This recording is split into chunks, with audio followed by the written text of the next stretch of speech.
The Great Chamber of Harmony Prime had seen many species rise and fall over 10,000 years. Its walls were made of living crystal that changed color with the emotions of those inside. Today, the crystal burned a deep, worried orange. 12 elder species sat in their ancient seats, arranged in a perfect circle. They were the rulers of the known galaxy. They had brought peace to 1,000 worlds. They had created laws that stopped wars before they could begin. And now, they were afraid of the newest species to reach the stars.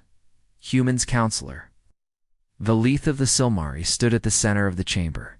His body was tall and thin, almost like a ghost made of pale blue light.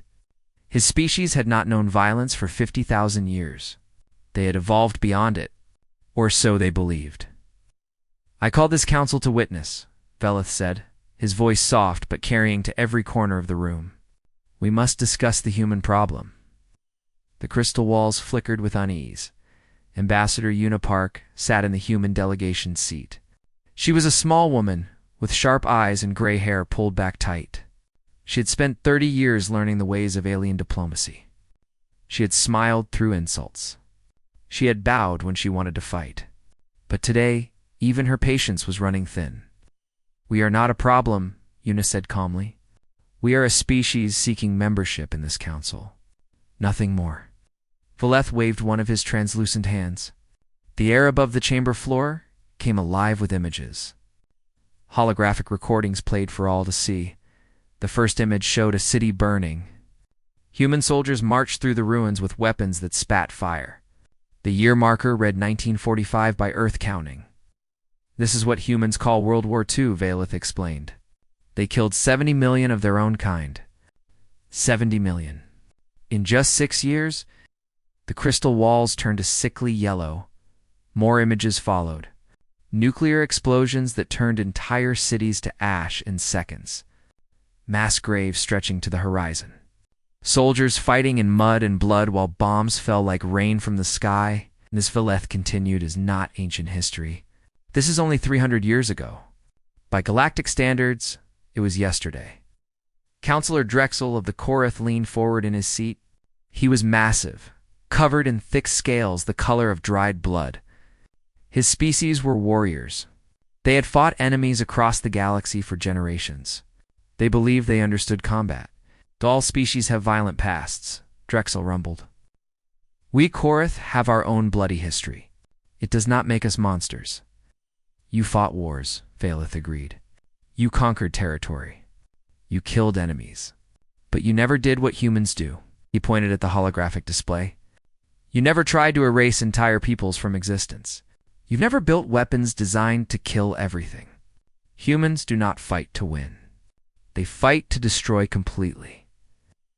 The chamber fell silent. Admiral Taiho Kong sat behind Ambassador Una. He wore the black uniform of the United Earth Fleet, decorated with medals from campaigns the Council had never heard of. His face showed nothing. His eyes watched everything. Taiho had not spoken during these proceedings. He had been ordered to remain silent, to let the diplomats handle things. But he listened to every word. And he knew that Velith was right. Humans were different. They had always been different. When other species fought wars, they fought until one side won. Then they made peace. They absorbed the losers. They moved on. Humans did not do this. When humans truly went to war, they did not stop until the enemy was gone. Not defeated. Gone. They burned cities to the ground. They salted the earth so nothing could grow. They hunted down every last survivor and made sure there would be no revenge, no rebuilding, no second chance. It was not cruelty. It was something worse. It was efficiency. "I move that humanity be denied full council membership," Velith declared. "They are too dangerous. Their instincts are too violent. If we allow them into our community of nations, we invite disaster." Several council members nodded in agreement. The crystal walls pulsed with anxious colors. Ambassador Una stood slowly. She smoothed her formal robes and looked around the chamber at the faces of beings who had already judged her species. "You have shown us our past," she said quietly. "It is true. We have done terrible things to each other. We do not deny this. We do not hide from it. She paused. But you have not shown what we have become. She gestured, and new images appeared. Human doctors treating sick children on distant colony worlds.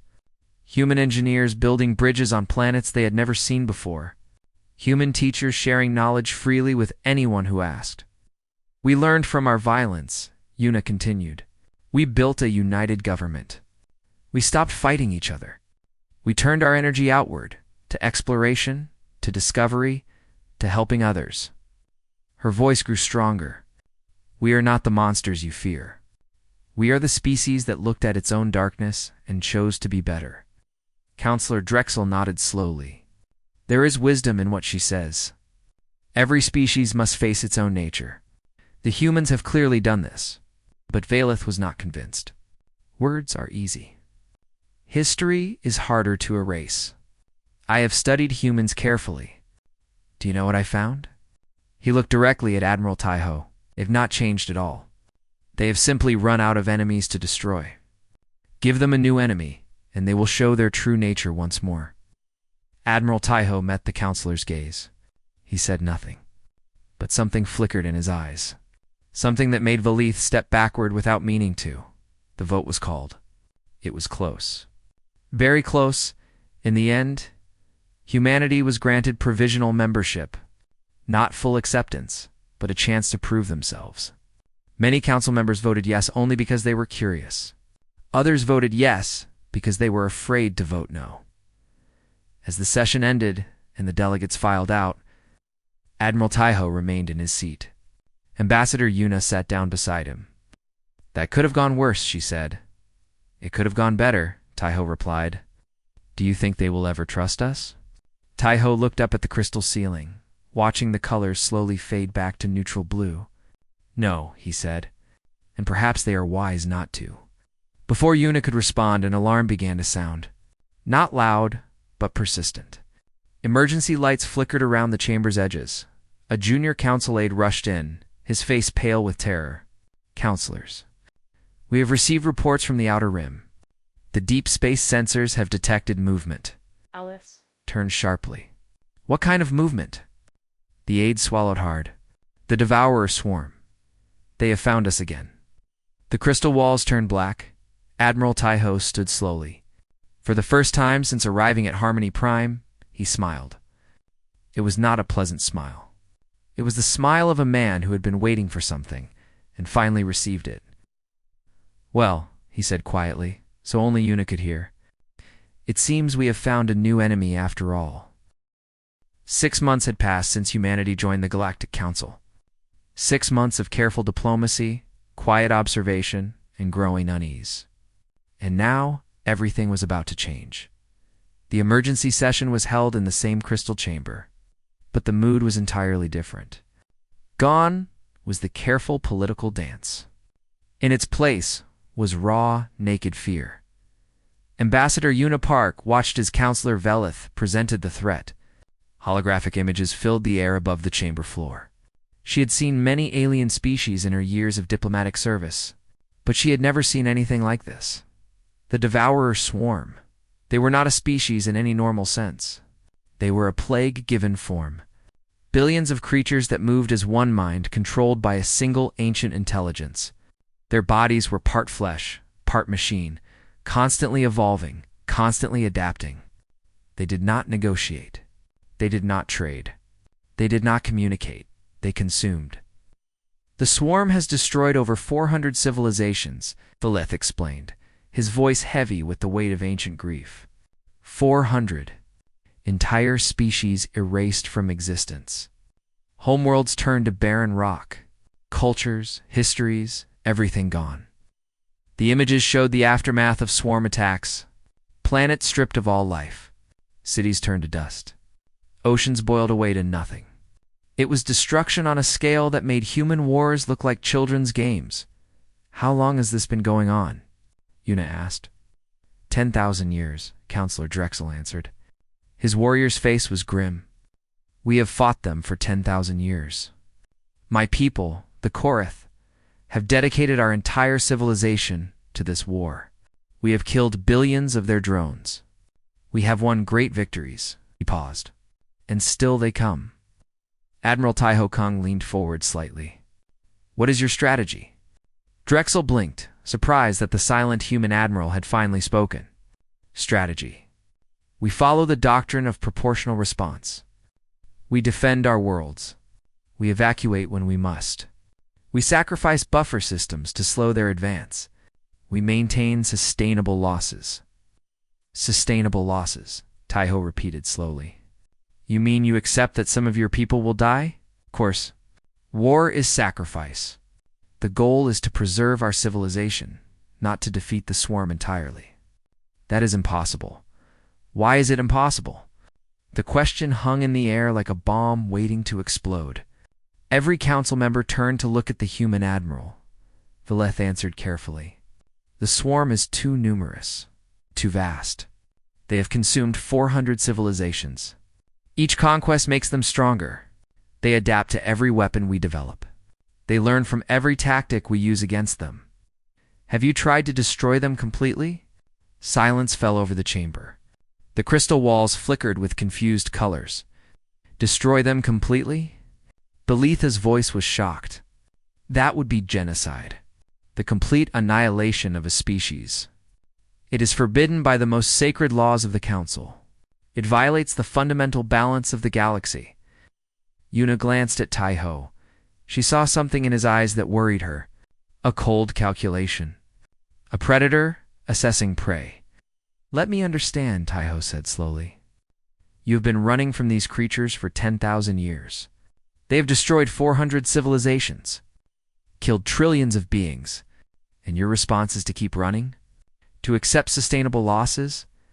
To never strike back with full force because it would be impolite?" Drexel's scales flushed dark with anger. "You do not understand our ways, human. We are civilized. We do not practice total war. We do not commit genocide. Even against monsters? Then you will keep losing." The words were spoken quietly, but they struck like thunder. Several council members rose from their seats in outrage. Veleth raised his hands for calm. "Admiral Kang, humanity is new to this council. You do not yet understand our laws, our ethics.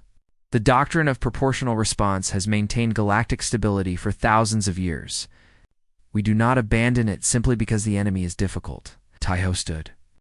He was not a tall man, but somehow he seemed to fill the chamber with his presence. "I request all available data on the Devourer swarm. Everything you have. Sensor readings. Battle reports.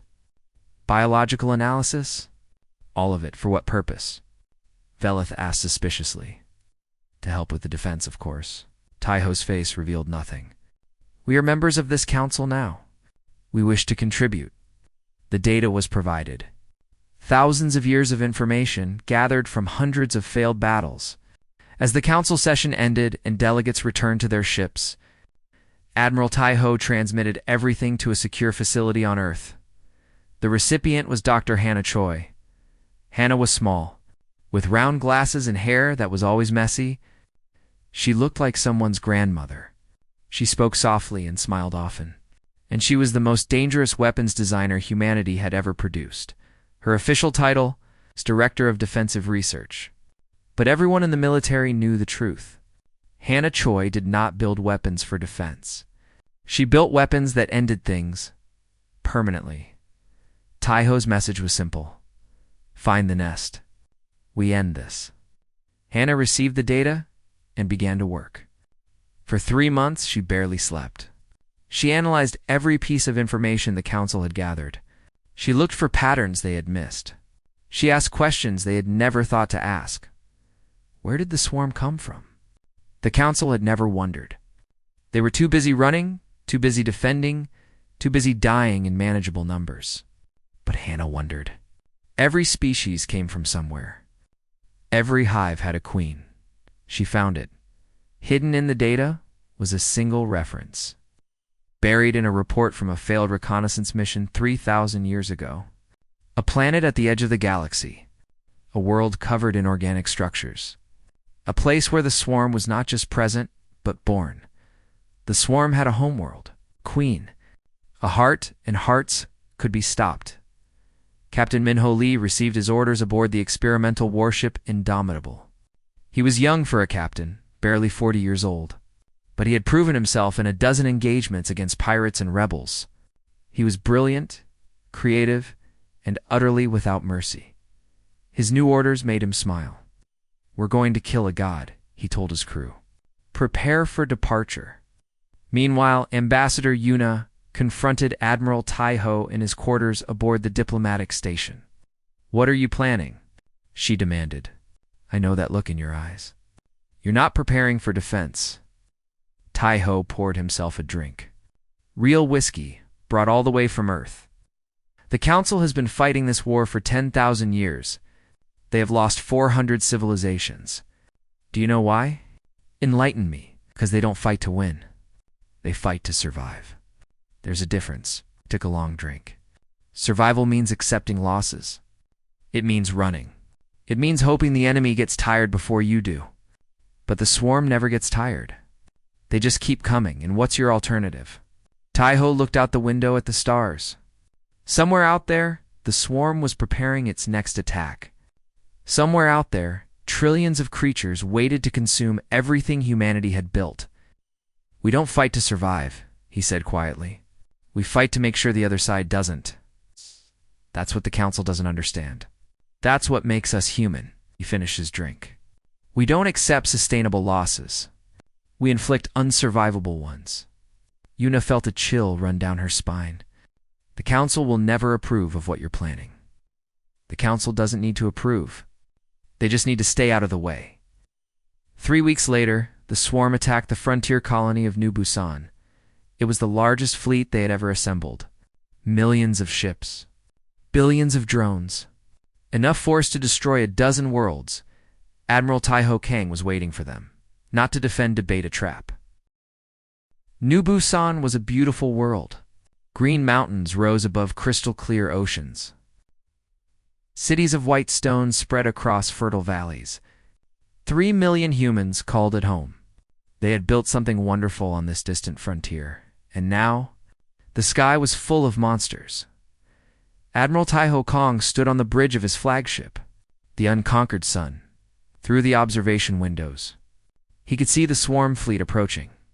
It looked like a living storm, a cloud of black ships that blocked out the stars. "How many?" he asked. Lieutenant Sujin Beek checked her displays. She was a veteran of ground combat, scarred from battles that had nearly killed her 3 times. Nothing frightened her anymore, but her voice was tight as she read the numbers. 12 million vessels, Admiral. Approximately 8 billion drones. It's the largest swarm fleet ever recorded. Tai-Ho nodded calmly. "Good. We have their attention." The Council had sent a relief fleet, led by Counselor Drexel himself. The Korath warrior had brought 200 warships to assist with the evacuation. He had expected to find humans preparing to run. Instead, he found them preparing to fight. Admiral Kong Drexel's voice crackled over the communication system. "This is madness. You cannot defeat a fleet this size. You must evacuate the civilian population immediately.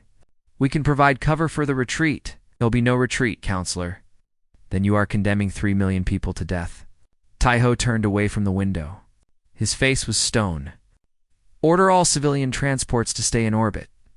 Military personnel will remain planetside. We will hold this world." Drexel could not believe what he was hearing. "Hold against 8 billion drones.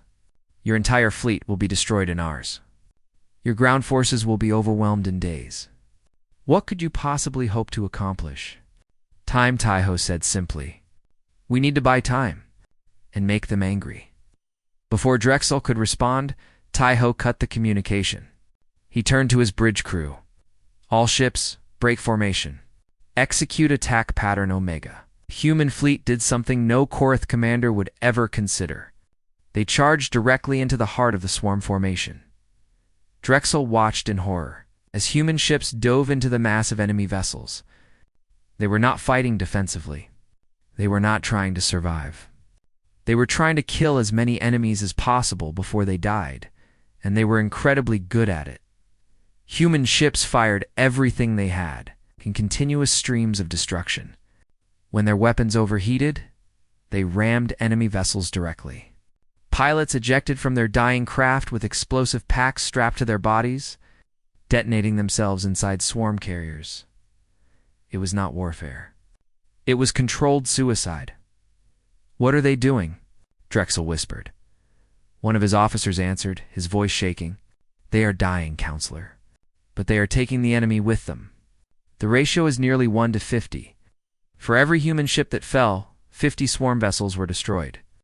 It was unheard of. It was impossible. And it was working. The swarm reacted with animal fury. More and more ships poured into the system, drawn by the scent of defiant prey. They abandoned their careful formations. They forgot their strategic objectives. They wanted only one thing: to crush these annoying humans who refused to run. On the surface of New Busan, Sergeant Ji-Hoon No prepared his defenses. He was a large man with hands like shovels and a voice that could be heard across a battlefield. His soldiers loved him because he always fought beside them, never behind them.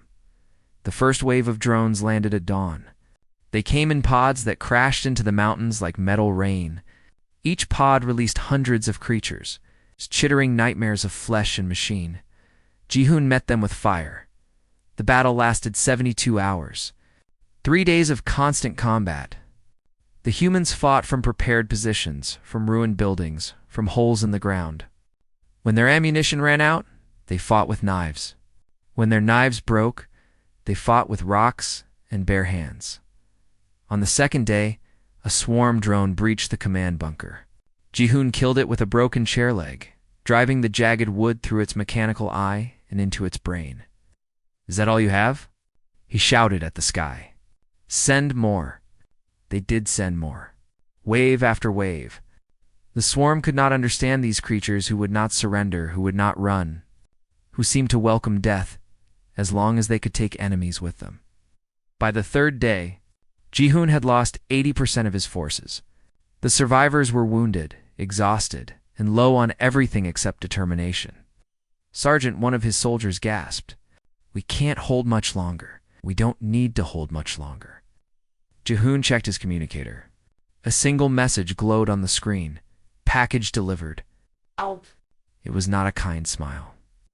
"Everyone fall back to the evacuation point. We're done here. Done. Sir, the city is about to fall. City was always going to fall. That was the plan." Ji-Hoon began moving toward the extraction zone. "We were never trying to save New Busan. We were trying to keep them busy while the real attack happened." Far above the planet, Admiral Tai-Ho watched the same message arrive on his screen. "Package delivered." 3 words that changed everything. "All ships," he ordered. "Fighting retreat. Execute extraction protocols." As the human fleet began to pull back, fighting every kilometer. They had lost half their ships. They had lost the battle. But they had won something far more important. While the swarm was focused on crushing this single stubborn world, Captain Minho Lee had slipped past their defenses. His strike fleet, hidden in deep space, had activated their faster-than-light drives at the perfect moment, and Dr. Hannah Choi, aboard a single stealth vessel, was now approaching the swarm homeworld. The planet where the Queen lived, the heart of the entire swarm. She was carrying a weapon that would end a 10,000-year war. Counselor Drexel watched the human retreat with confused respect. They had fought like demons. They had died by the thousands. And somehow, they had kept the largest swarm fleet in history occupied for 3 crucial days. Why? He demanded when Tai-Ho finally answered his communication. "Why sacrifice so many for nothing? The colony is lost. The fleet is crippled. What did you gain?" Tai-Ho's face was tired but calm. "We gained time, Counselor. Time for our real weapon to reach its target." "What target? What weapon?" A new communication arrived. Not for Tai-Ho, for the entire Galactic Council. Dr. Hannah Choi's voice was soft and gentle, almost grandmotherly. "This message is for the Galactic Council. We have arrived at the swarm homeworld. Our weapon is deployed. In approximately 6 hours, the star of this system will undergo catastrophic destabilization. Everything within the system will be destroyed, including the Swarm Queen. She paused. The doctrine of proportional response does not apply. This is not a war. This is pest control. The message ended. Counselor Drexel stared at his display in stunned silence.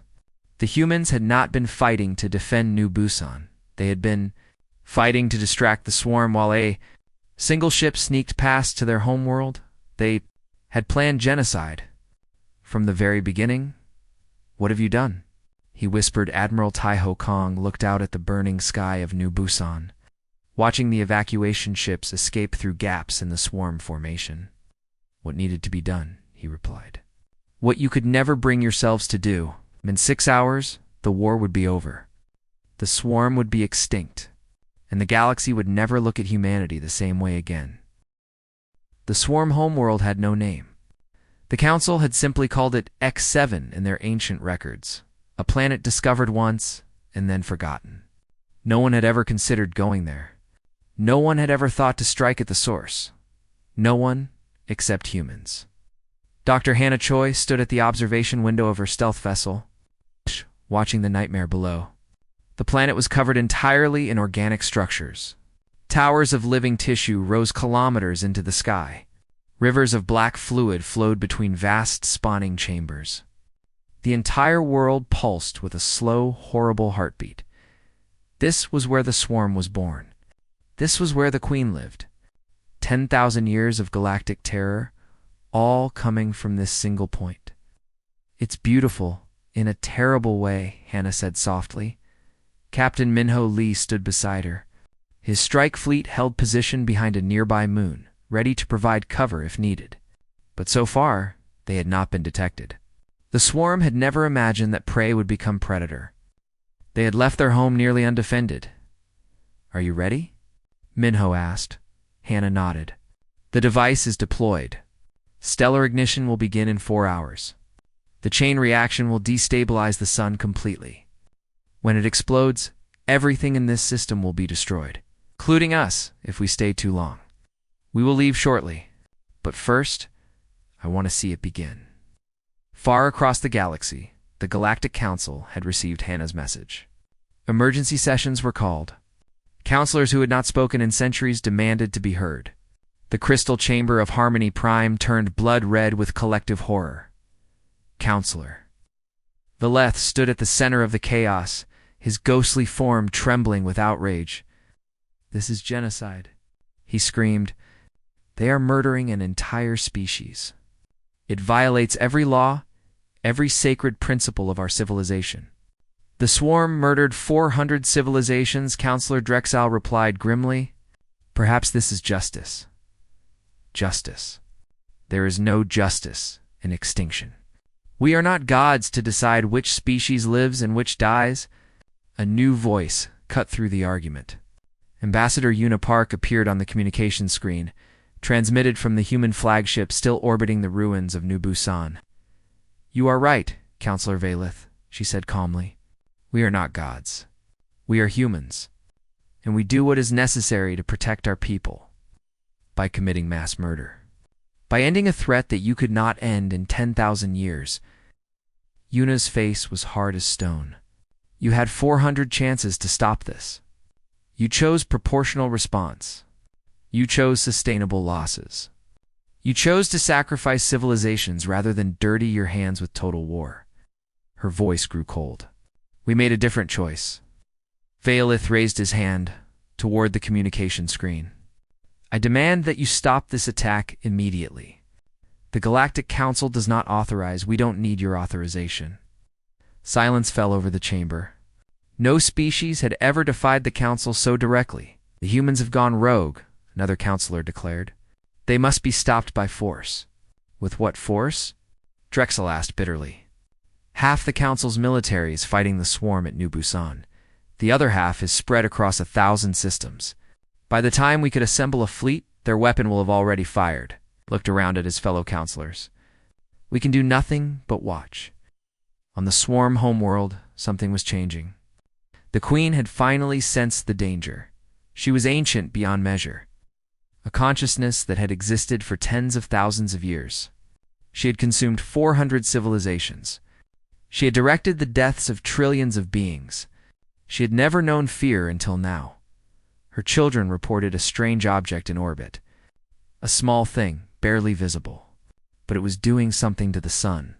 Something terrible. She could feel the star's agony through senses that no other creature possessed.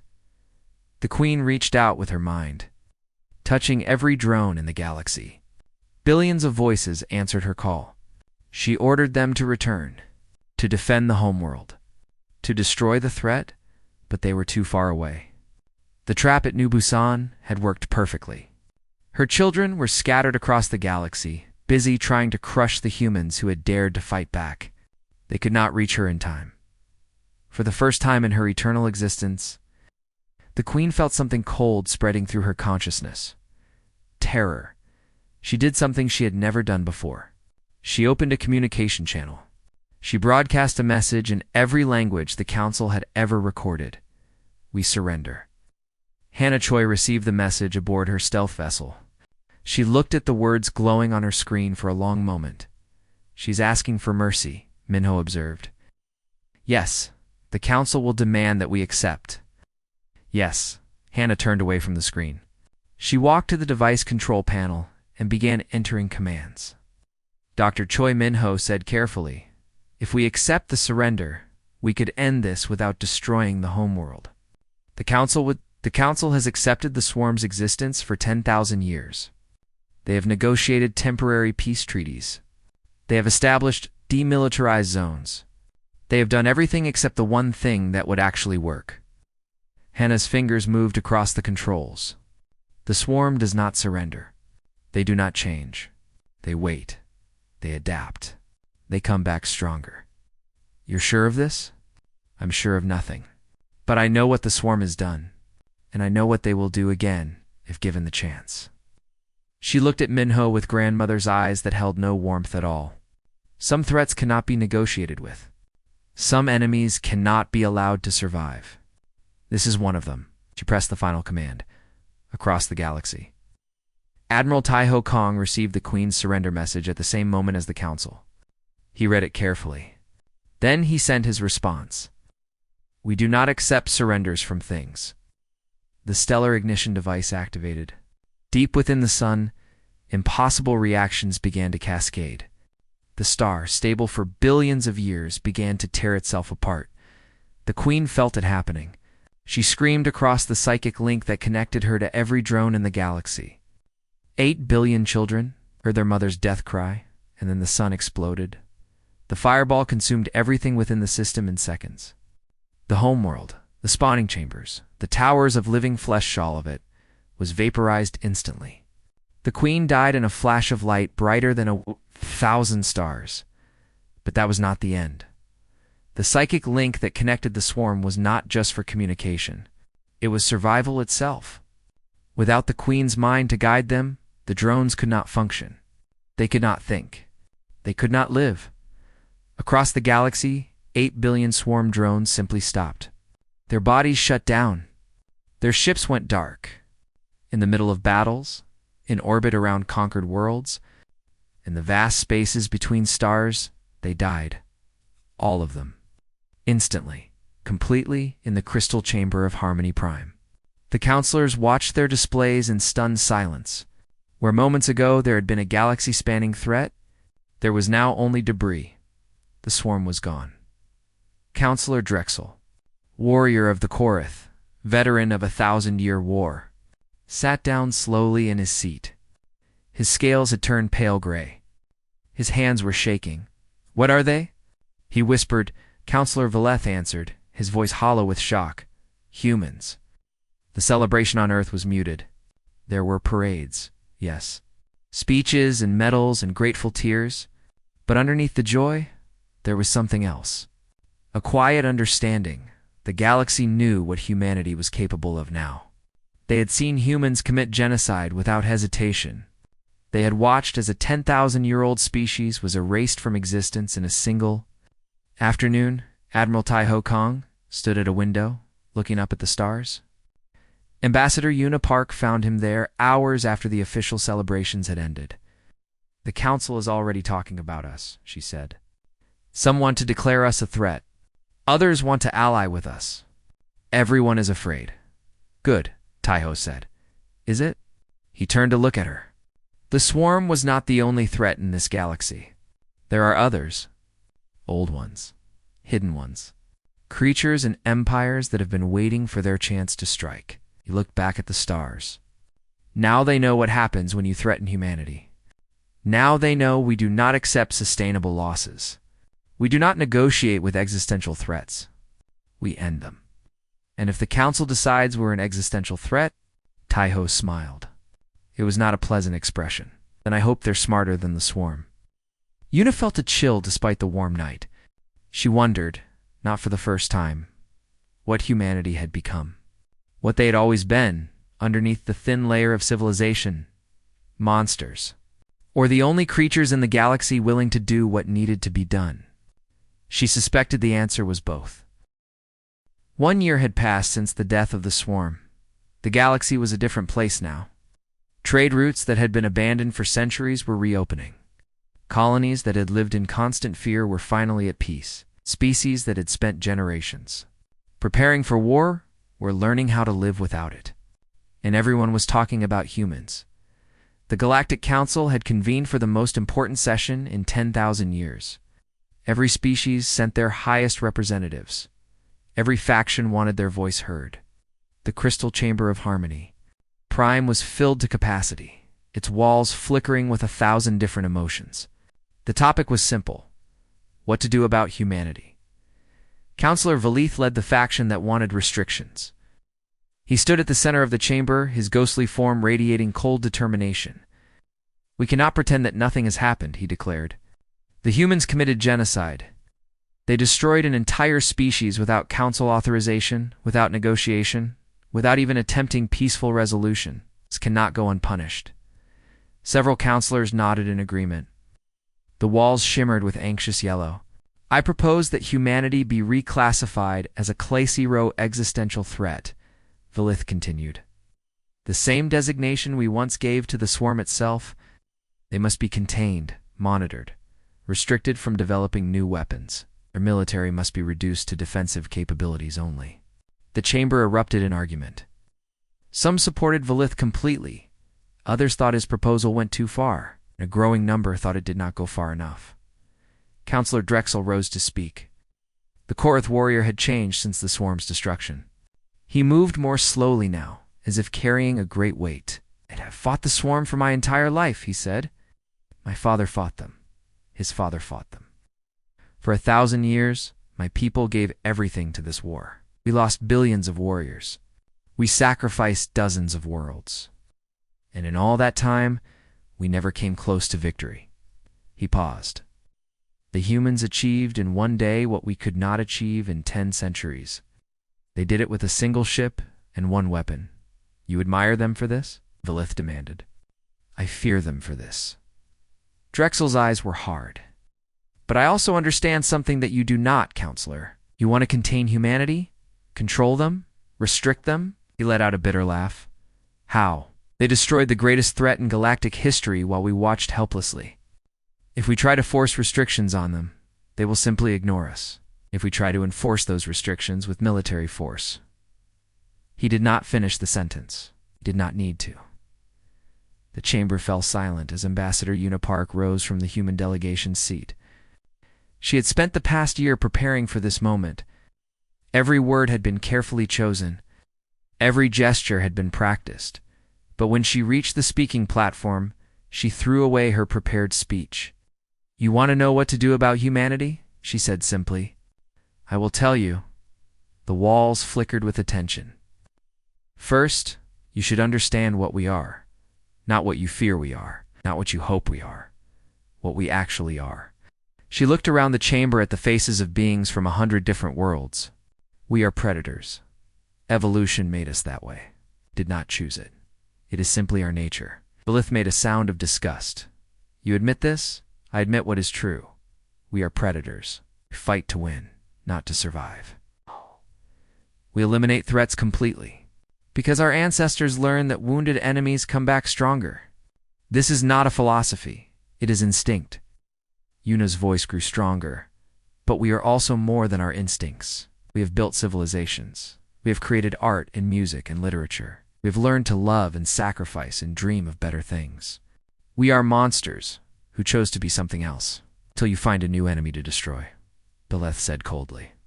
Yes, Yuna met his gaze without flinching. Until we find a new enemy. Well, that is also our nature. We need something to fight, something to push against, something to overcome. She gestured at the empty space where the swarm fleet displays used to be. You gave us an enemy worthy of our nature, and we destroyed it for you. You did not ask. No, you did not ask. You ran, you hid, you accepted. Sustainable losses for 10,000 years because you were too civilized to do what needed to be done. Yuna's voice cracked like a whip. 400 civilizations, counselor. 400. Species that might have created wonders, that might have become your allies, that might have added something beautiful to this galaxy. Gone, because you were too polite to fight back properly. The chamber was utterly silent. Admiral Taiho Kong rose from his seat. He had been appointed Supreme Commander of the United Earth Forces after the swarm's destruction. He wore his black uniform with all its medals, but his face was tired. He had not slept well since New Busan. He walked slowly to stand beside Yuna. You fear us, he said. You are right to fear us.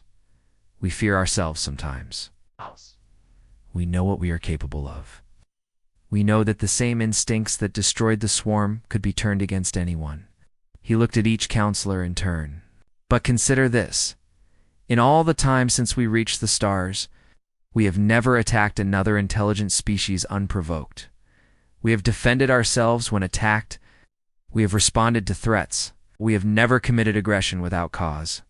The swarm was not attacking you when you destroyed them, Valeth pointed out.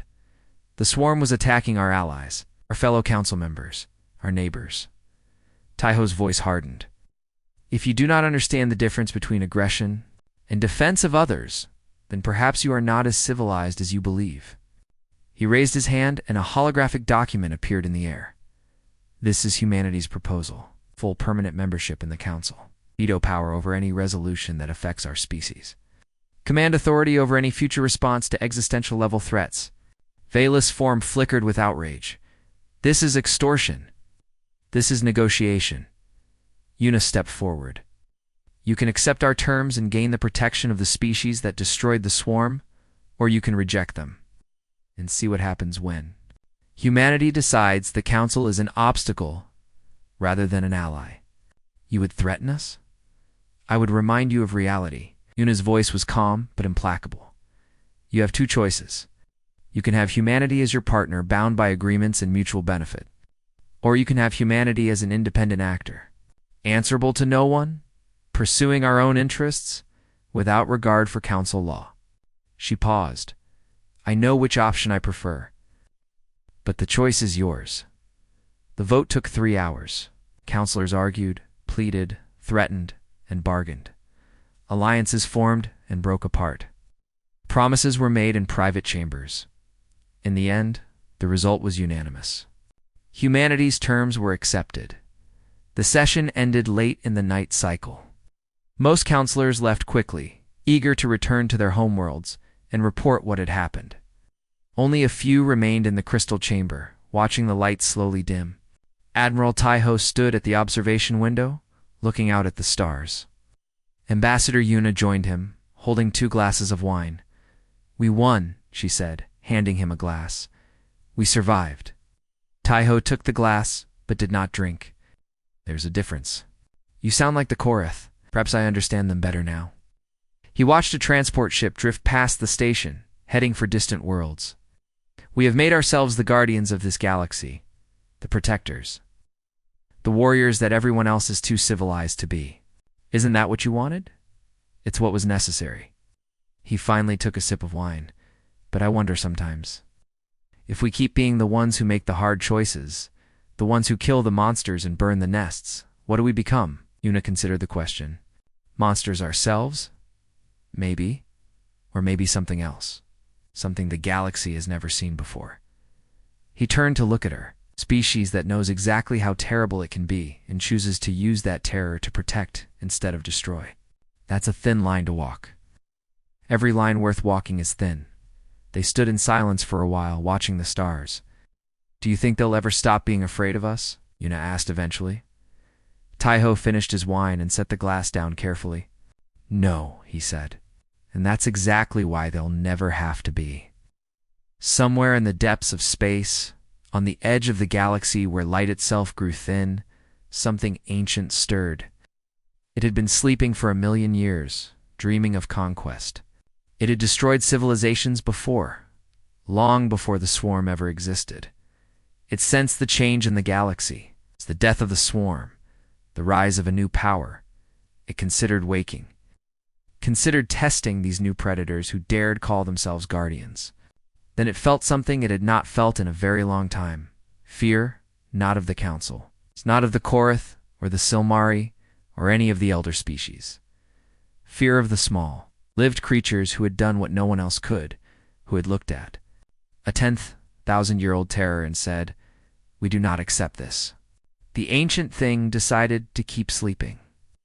Perhaps for another 1,000,000 years, perhaps forever. The galaxy was under new management now. And the new managers did not believe in proportional response. They believed in ending things permanently.